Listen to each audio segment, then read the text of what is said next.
Today we're gathering EV owners and the EV curious. The owners are keen to impart advice. The curious want to learn more about the reality of owning an EV. Now, what is one of your biggest worries about buying an EV? I think the battery is the biggest concern for most of us who don't own an EV.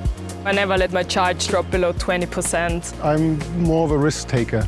I do sometimes go towards 0%, but I know that it's better to stay between like 30 and 90. It's better for battery life not to go to zero too often.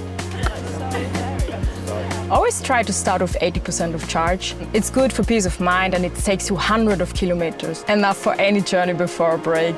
And I really enjoy driving past gas stations and looking at the prices. On hot days, I always try to park in the shade.